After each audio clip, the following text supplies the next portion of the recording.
The desert gave him silence, but not peace. One morning, Silas Boone found a wrecked wagon and a starving girl, whispering that her mama went for water days ago. He took her in, lit a lantern every night so a mother who'd never return could still find the way. But the law came hunting, calling her a ward of the state. Would Silas surrender her or defy the badge for the sake of one child's voice? The Arizona sun had a way of flattening the land until nothing seemed alive but the wind itself. Silas Boone, a widower of 10 years and once a cavalry scout, was no stranger to silence. His shack sat a mile outside Dry Creek, weathered gray boards groaning whenever the desert wind pressed against them. He liked it that way, quiet, away from questions, away from pity. That morning, though, silence broke. As he rode the narrow trail toward the low hills to check his snares, something sharp caught his eye against the dun-colored sand, wood splintered and bleached by the sun. A wagon, busted near in half, its wheels sunk halfway into the loose earth. Silas slowed his horse, sliding down with the caution of a man who had seen ambushes born out of less. The closer he stepped, the more the smell of dust and dried leather filled his nose. No horses, no people. Just the carcass of a wagon that had clearly met its end in a windstorm. Then he heard it, a whisper, faint as a reed in the wind. He pushed aside a strip of canvas. Inside, curled tight as a jackrabbit, lay a girl no older than 6 or 7. Her lips were cracked, her dress torn at the hem, and her eyes stared at him wide and unblinking. "Ma went for water," she rasped, voice dry as gravel. "She'll be back." Silas crouched low. His hand went to his canteen, tilting it toward her mouth. She drank in tiny swallows, coughing once before clutching it with surprising strength. "How long's she been gone?" he asked softly. The girl shook her head, eyes shifting toward the horizon as though the desert might answer. "She said she'd be quick." Her voice broke on the last word. Silas waited there with her as the hours burned. He scanned the horizon until his eyes watered, but the desert offered nothing. He had buried too many men not to recognize the truth. Whoever her mother was, the desert had already claimed her. By mid-afternoon, the girl's head had fallen against his arm, too weak to protest when he lifted her out of the wagon. She weighed almost nothing. "Come on, little one," he muttered, more to himself than her. "We'll wait together." At his shack, he laid her on the narrow cot opposite his own. He boiled water for beans, though she was too weak to eat. She sipped broth and watched him with wary eyes, like a coyote that hadn't decided if it trusted the campfire. When night came, Silas lit a lantern and set it on the porch rail. Its glow pushed against the darkness, a beacon against the endless stretch of desert. The girl stirred awake and saw the light. "She'll see it," she whispered. Silas swallowed hard. "Yes, ma'am. She'll see it." The lie sat heavy in his chest, but he left the lantern burning anyway. Some promises weren't meant for truth. They were meant for comfort. As the desert cooled and the coyotes called from the far hills, Silas sat by the window with his rifle across his knees. He listened to the girl's shallow breathing, steadying his own against the memory of another life, his wife's fevered gasps in their final days together. He had not been able to save her. Perhaps this was the Lord's way of asking him to try again. Her name, he learned before dawn, was Annie. But Dry Creek was a town that liked its order neat, its stories tidy, and a widowed scout with a strange child at his hearth was bound to set tongues wagging. The morning after bringing Annie home, Silas Boone woke to the sound of small feet padding across his shack. She moved slow, cautious as a wild thing, running her hand over the rough plank wall as if to test whether it was real. Silas rose from his cot, boots creaking on the floor. "Hungry?" he asked. The girl nodded, though her eyes never left him. He fried cornmeal cakes in his old iron pan, sliding one onto a tin plate with a dab of lard. Annie picked it up with both hands, eating as though afraid someone might take it back. Crumbs scattered across the table. "You'll get another," Silas said, pouring her a cup of milk. "A man can't work on an empty stomach. And neither can a girl." She glanced up then, a flash of surprise in her dark eyes, as though no one had ever called her part of work worth doing. By noon, Silas had patched the rip in her dress with coarse thread pulled from an old flour sack. The stitchwork wasn't pretty, but it held. Annie watched him the whole time, chin resting on her knees. "You sew like my mama," she whispered. Silas's hand stilled on the needle. He cleared his throat and knotted the thread. "Reckon she taught you plenty." "She sang when she worked," Annie added. Silas didn't answer. He hadn't sung in years.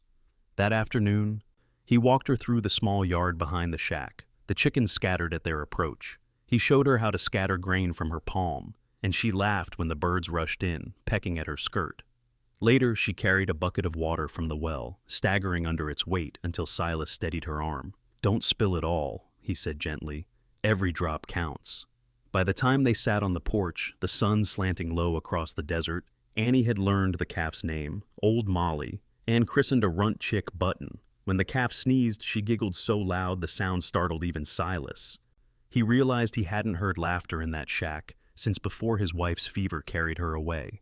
That evening, he saddled his horse and rode into Dry Creek. Annie clung to his back, small arms wrapped tight around his waist. The general store smelled of flour and kerosene. Silas bought a bolt of cloth, flour, and dried beans. He felt the weight of every glance. A couple of women whispered near the sugar barrel. The town's deputy, Sam Finley, leaned against the counter, smirking. "Boone," Sam drawled. "Didn't figure you for the adoptin' type." His eyes slid toward Annie. "Ain't that something? Old soldier brings home a stray." Annie buried her face against Silas's coat. Silas's jaw tightened. "She needed food and a roof. That's all you need to know." Sam chuckled low, but he didn't press. Not then. As Silas carried the bundle of goods outside, the town preacher, Reverend James, stopped him at the door. The old man's voice was low enough only Silas could hear.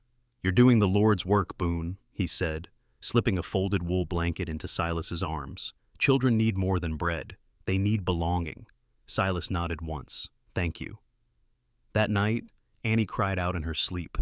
Silas sat by the hearth, the fire snapping low, listening to her small voice calling for a mother who would not answer. He stayed awake until dawn, the lantern still burning on the porch. When she woke, her eyes found him by the window. "You didn't leave," she whispered. "Wasn't planning on it," he replied. And though the desert outside remained as hard and empty as ever, inside that weather-beaten shack, a kind of home was beginning to take root. But the desert had its own law, and men with badges carried papers that could tear a home apart as quick as the wind. The days that followed carried a rhythm Silas Boone hadn't known he missed. Annie grew stronger, filling out her small frame on cornbread and beans. She followed him from coop to corral, always asking questions, always tugging at the quiet edges of his life. He didn't smile often, but when she named every chicken by sight and claimed Button was her best friend, something deep inside him softened. But peace in Dry Creek never lasted long. It was a Tuesday morning when the knock came, firm, official, carrying the sharpness of law. Silas opened the door to find Deputy Sam Finley, his badge catching the sun. Finley was a tall man, slick hair combed flat, a habit of chewing on his words as though savoring trouble before it began. "Morning, Boone," Finley said, unfolding a paper with deliberate slowness. "Judge signed an order. Says here you're harboring a ward of the state." Annie froze where she was sweeping near the hearth. Her eyes darted from Silas to the deputy, wide and fearful. Silas's voice stayed even. "She's a child, Finley, a hungry one. I gave her food, same as any man ought." "Not the point," Finley replied, tapping the paper. "Law says she belongs in the county orphanage over in Winslow. Proper guardianship, schooling, all that. You keep her here, you're breaking the law." Silas crossed his arms. "Law also says a man's home is his own. You tell the judge I'll answer when I'm summoned. Till then, she stays." Finley smirked, sliding the paper back into his vest. "Careful, Boone. Folks already whisper. A lonely widower taking in a girl that ain't his." Raises eyebrows. "You sure you want that kind of talk?" Annie dropped the broom and rushed to Silas's side, clutching his leg. Silas rested a steadying hand on her shoulder. "You've said your piece," he told the deputy. "Now ride on." Finley studied him for a long moment, then tipped his hat mockingly. "Suit yourself, but the judge don't take kindly to defiance. Enjoy your little homestead while it lasts." When the deputy's horse kicked up dust down the road, silence filled the shack again. Annie buried her face against Silas's coat. "Are they going to take me?" she asked, voice muffled. Silas knelt so they were eye to eye. "Listen here, you're safe with me. Papers or no papers, I gave my word, and I don't break it." Her small fingers clung to his sleeve as though testing whether promises could hold against the world. That evening, Silas rode into town with Annie in tow. He needed supplies, but more than that, He wanted folks to see the truth of them together. At the mercantile, whispers followed as always. Yet when the preacher passed, he paused long enough to lay a hand on Annie's head and murmur, "God bless you, child." He gave Silas a look that carried both warning and respect. Still, the tension rode home with them, thick as desert heat. Silas split wood until dusk, each strike of the axe hammering his resolve. Annie sat nearby on the porch, stitching a scrap of cloth with thread he'd given her, mimicking his earlier mending. Every now and then she glanced toward the lantern hanging on its post, already lit against the fading sky. "Will Mama see it tonight?" she asked softly. Silas's throat tightened. He set the axe aside, wiping sweat from his brow. "Maybe not your mama, but maybe somebody else lost out there will. Sometimes a light's enough to guide more than one's soul." Annie nodded, satisfied with the answer. She curled up near the fire later, drifting into sleep with Button tucked under her arm. Silas sat awake long after, staring at the flame of the lantern outside. Trouble was gathering, same as storm clouds. Finley had the law on his side, but Silas had something else. A promise, a child's trust, and a stubbornness the desert itself hadn't broken. And when the law came knocking again, as he knew it would, he would be ready. But Dry Creek had a way of testing every man in the open. The church picnic would prove it, where whispers turned to stares and silence to judgment. The church bell of Dry Creek rang across the valley, its sound drifting through mesquite and sage. It was Sunday, and Silas Boone, true to his word, had promised Annie they would attend the church picnic after service. He hadn't been in a crowd for years, but he figured the girl needed more than his shack and the chickens to remind her what living looked like. She wore the patched dress he'd mended, a blue ribbon tied in her hair. Silas carried a pan of beans he'd cooked slow with molasses and bacon rind, though he suspected no one would touch them once they saw who carried the dish. Still, his word was his word.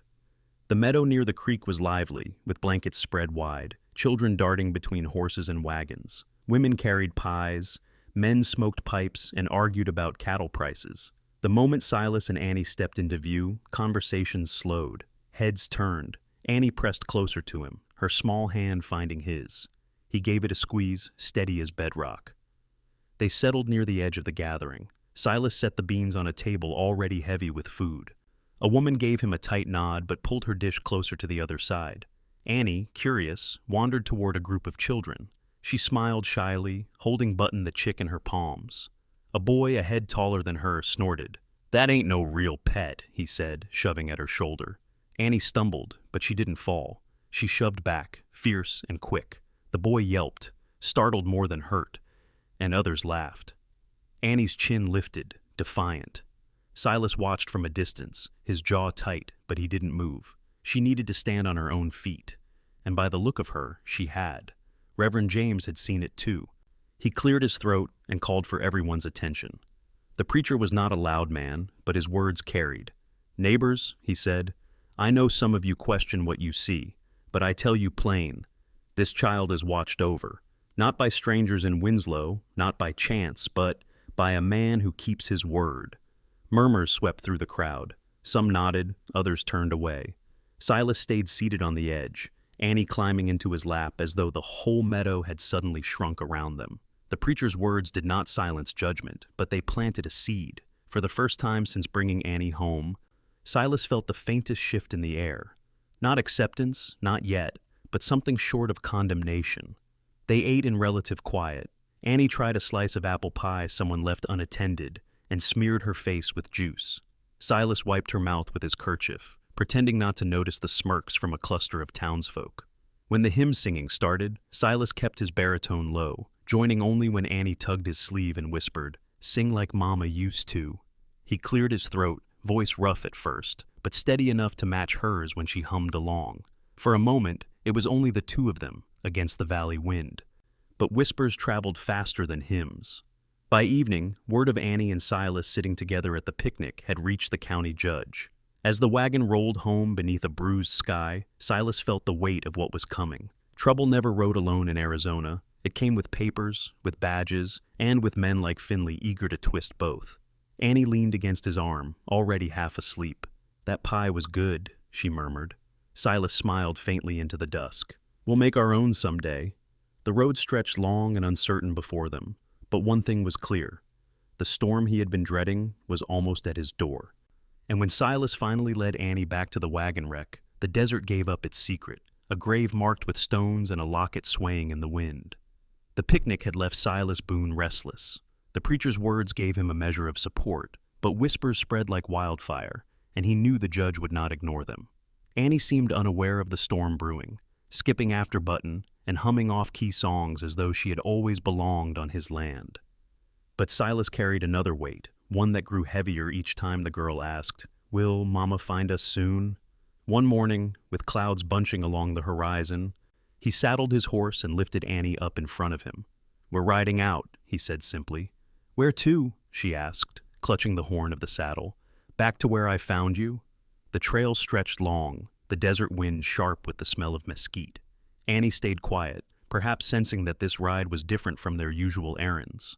When they reached the stretch of broken land, the wagon lay just as they had left it, bones of timber half buried in sand, canvas fluttering in tatters. Silas dismounted, steadying Annie as she slid down. "Stay close," he said. Together they followed the faint traces of hoof prints leading away from the wreck. The prints, hardened by sun, ended near a dry creek bed shaded by a lone cottonwood. There, nestled beneath the tree, was a shallow grave marked by carefully stacked stones. A small locket hung from a branch above, swaying in the wind. Annie stared, her small hand tightening in Silas's. "Mama?" The word trembled, fragile as glass. Silas removed his hat, kneeling beside the grave. He reached down, brushing sand from the stones, and then laid a cluster of wildflowers he had gathered along the ride. His voice was rough when he spoke. "She's at peace now, Annie. The desert don't give much, but it gave her rest." The girl didn't cry, not then. She only stood silent, eyes fixed on the locket. Slowly she let go of Silas's hand and reached for it. The locket was simple brass, dulled by weather. When she opened it, a faded sketch of a woman's face looked back. Soft lines, kind eyes, worn by travel but unmistakably her mother. Annie closed it with a small click and held it tight against her chest. Silas stayed on one knee, the weight of his own past pressing in. He thought of the day he buried his wife, the same desert wind whipping at his back, the same helpless ache in his chest. He had not wept then either, only stood silent until the earth swallowed what he loved. Looking at Annie now, he knew the ache she carried. "You're still here, girl," he said softly, "and you gotta live." Her lips parted as though she wanted to answer, but no words came. Instead, she slipped her hand back into his, gripping so tightly it nearly hurt. They rode home in silence, the locket around her neck, gleaming faintly in the lowering sun. That night, Annie finally cried. Silas sat by the fire while she lay curled on her cot, shoulders shaking. He didn't try to hush her. He only set his rough hand on her back and let her grief spill, knowing some burdens couldn't be carried alone. When her sobs quieted, she whispered, "I don't want to forget her." "You won't," Silas said. He looked toward the lantern burning on the porch, its glow steady against the night. "But you'll remember her best by living the way she wanted for you. Strong, brave." Annie sniffled, clutching Button tight with one arm and the locket with the other. "Will you remember her too?" Silas hesitated, then nodded. "Every night we light that lantern, we'll remember." She closed her eyes at last, drifting into sleep. Silas leaned back, the fire casting shadows across the room. He knew the law was coming again soon, with badges and papers, but tonight, inside that shack, the girl had found a piece of closure, and maybe, just maybe, he had too. But peace never lingered in Dry Creek. When the sheriff rode in with Finley in a wagon meant for orphans, Silas would have to choose whether promises were stronger than the law. The morning after their ride to the creek bed, Silas Boone rose before dawn. He sharpened his axe on the porch, the sound of stone against steel steady as his thoughts. Annie still slept inside, curled around her chick and the locket resting against her small chest. The desert sky was just paling when the crunch of hooves reached Silas's ears. He straightened. Two riders approached down the dusty track, Sheriff Amos Hale and Deputy Sam Finley. Behind them rattled a wagon marked with the county seal, its back fitted with benches like a rolling jail. Dust trailed behind its wheels, a grim reminder that this visit wasn't neighborly. The sheriff reined up first, tipping his hat with a weary hand. "Mornin', Boone."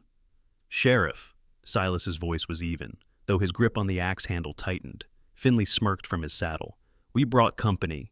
Judge signed a decree, says that girl belongs to the county now. We're taking her to Winslow." At the mention, Annie appeared in the doorway, rubbing sleep from her eyes. When she saw the wagon, her face paled. She darted forward, clutching Silas's leg. The sheriff cleared his throat, unfolding a paper. "Silas, I don't take joy in this, but the order's clear. You've got no claim." Silas set the axe aside, his jaw tight. "She ain't a claim. She's a child, and I gave her my word." Finley swung a leg off his horse, boots hitting the dirt. "You can dress it up how you like, Boone, but harboring a ward without papers makes you a lawbreaker." He reached for Annie's arm. Before the sheriff could blink, Annie sank her teeth into Finley's hand. He yelped, jerking back. She scrambled behind Silas, eyes wide with terror. Silas stepped between them, his voice low but firm. "That's enough." The sheriff raised a hand, stopping Finley from lunging again. He looked at Annie, then back to Silas. Something in his weathered face softened, though duty still weighed on his shoulders. "This doesn't have to turn ugly, but law's law." Silas's chest heaved with restrained anger. He met the sheriff's gaze. "And what about the law that says a man ought to protect the helpless? What about the word of God you preach every Sunday?" A long silence stretched. The sheriff's eyes dropped to Annie, who clung tighter to Silas's coat, her small hands trembling. "Sheriff," she whispered, her voice breaking, "please don't make me go." Hale's jaw worked. He looked older in that moment, lines etched deep from years of judgment calls that never came easy. He folded the paper slowly and slipped it back into his vest. "Tell me straight, Annie," the sheriff said gently.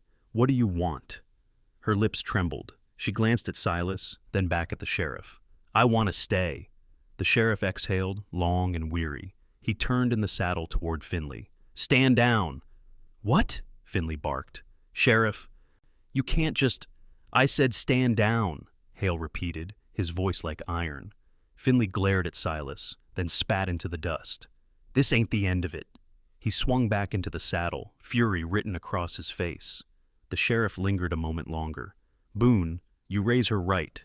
Papers or not, you're the one she's chosen. Don't make me regret this." Silas inclined his head, relief mingled with the weight of new responsibility. "You won't." As the wagon creaked away, Annie pressed her face against his chest, silent tears dampening his shirt. Silas held her close, feeling the fight leave her small body. That night, the lantern burned brighter than ever, its glow pushing against the darkness like defiance itself. Silas knew the judge would hear of this, and Finley wouldn't let it rest. But for now, Annie was still here, and that was enough. Yet law had long arms, and whispers spread fast. When Annie found her own voice before the sheriff's gate, it would change everything. The days after the sheriff's visit carried a tension Silas Boone could feel in his bones. Sheriff Hale had chosen mercy once, but Deputy Finley was a man who thrived on grudges. Every ride into town reminded Silas of the eyes that followed him, half curious, half condemning. He answered no questions, spoke only when business required, and kept Annie close. But whispers grew louder. Word had spread that Boone was keeping a girl that wasn't his. Some said it was charity, others muttered darker things. Silas ignored them, though he could see how Annie stiffened each time someone stared too long.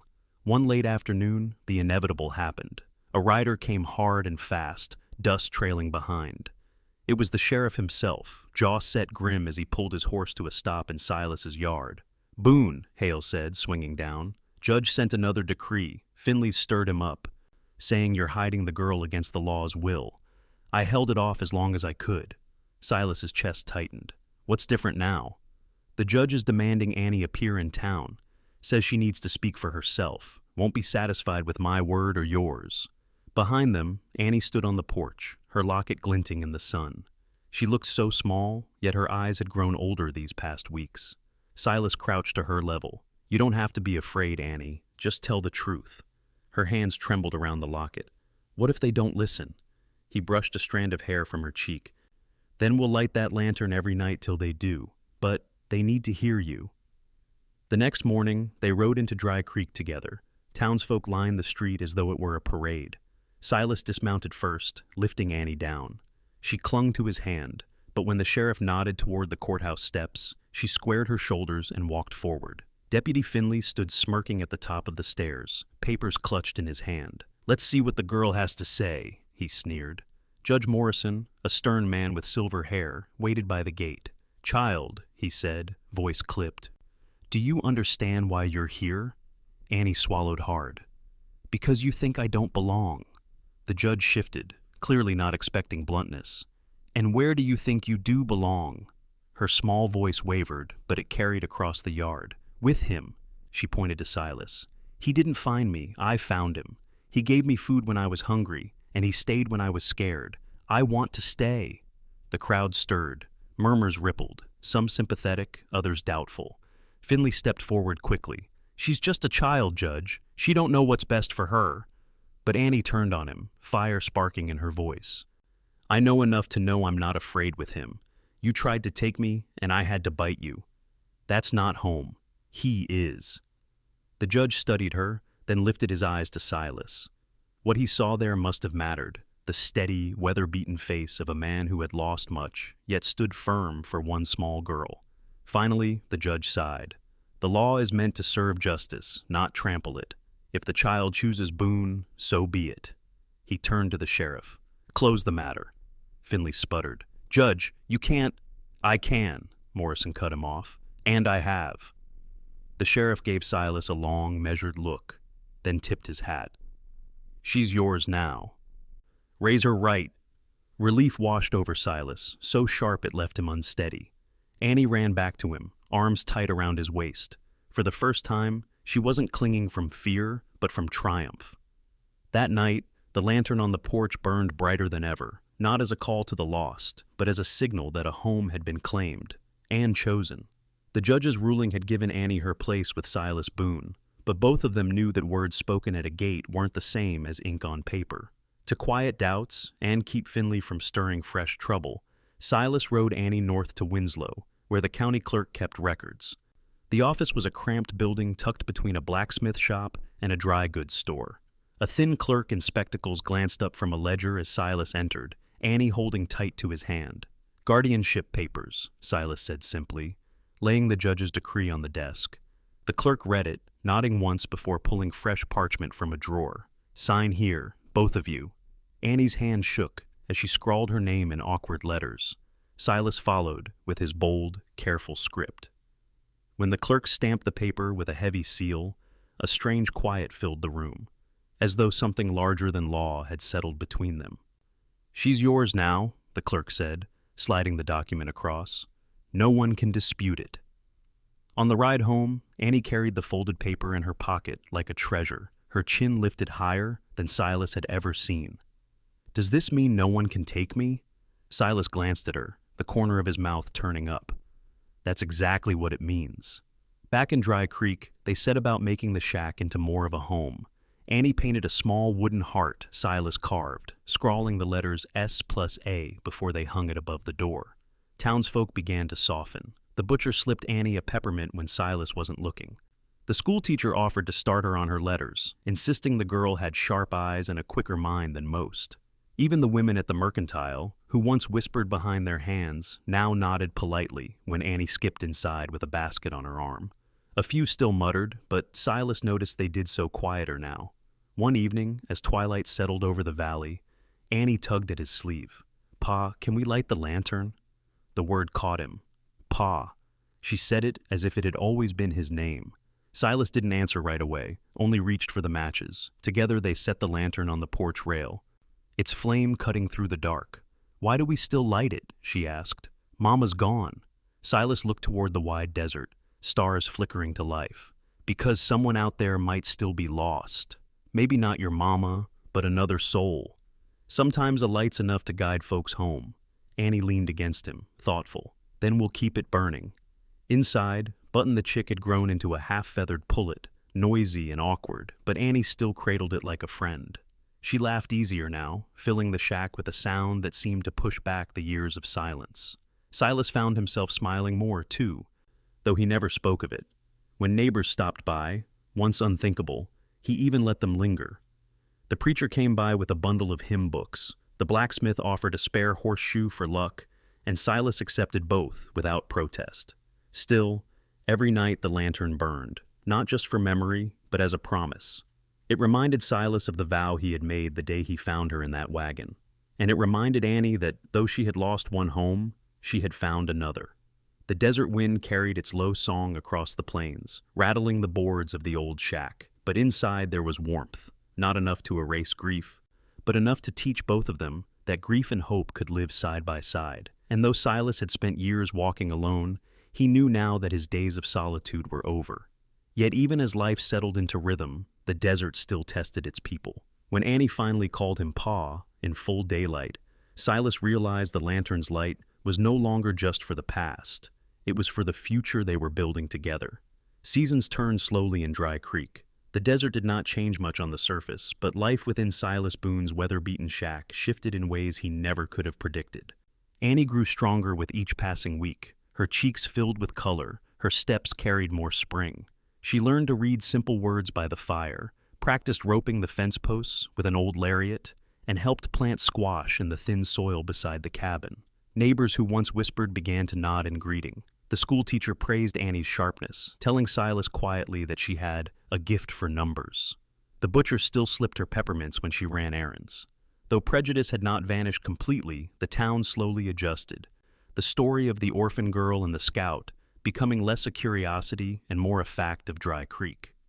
For Silas, every day carried a new test. He had lived years in solitude, bound by grief and memory. Now, he found himself listening for Annie's laugh, looking forward to her endless questions, even planning the future in a way he once thought impossible. It unsettled him at first, hope always did, but it also gave him strength. One late afternoon, as the sky burned red against the mountains, Annie helped him drive the calf into a pen. Dust rose around them, clinging to their boots. She wiped her brow with the back of her hand and grinned. "Pa, did you see that? She went right where I told her." The word caught him again. Pa. This time, in the bright light of day, not whispered or hesitant, just certain. Silas swallowed against the lump in his throat. "Reckon she did. Calf's got sense enough to listen when you speak." Annie giggled, proud and breathless. She climbed onto the fence rail, swinging her legs, the locket glinting at her throat. "You know, I think Mama would be glad I found you." He looked at her long, steady, the ache of memory settling into something gentler. "I think so, too." They ate supper by the fire that night. Beans, cornbread, and a handful of roasted squash seeds Annie insisted on saving for planting. Afterward, she curled up with Button in her lap, reading haltingly from a worn primer. Silas listened, nodding at each word she managed, correcting only when needed. "You're doing fine," he said when she sighed in frustration. "Takes time, but you'll get there." Annie looked up, her eyes catching the firelight. "You didn't give up on me, so I won't give up on me either." Silas smiled faintly. The girl was teaching him as much as he was teaching her. Later he stepped onto the porch. The lantern burned steady, its glow stretching into the dark, as it had since the day he first brought her home. Only now, it wasn't just a beacon for someone who would never return. It was a promise, a marker of the life they were building. The windmill creaked softly, turning slow in the night breeze. Coyotes called from the far hills. Silas breathed deep, the weight of loneliness easing at last. Inside, Annie slept with Button tucked beneath her arm, the locket resting against her heart. She had lost a mother, but she had found a father in all but name, and Silas, once resigned to silence, had found laughter and belonging in a child's voice. The desert had tested them, but it had not broken them. It had given them to each other. As dawn neared, Silas adjusted the lantern wick, watching the flame flare brighter. Some lights were meant to guide the lost. Others were meant to mark a home. His lantern, he realized, had become both. And for the first time in years, Silas Boone was not just surviving, he was living. If this story moved you, don't forget to like and subscribe. Your support helps us keep telling the truth.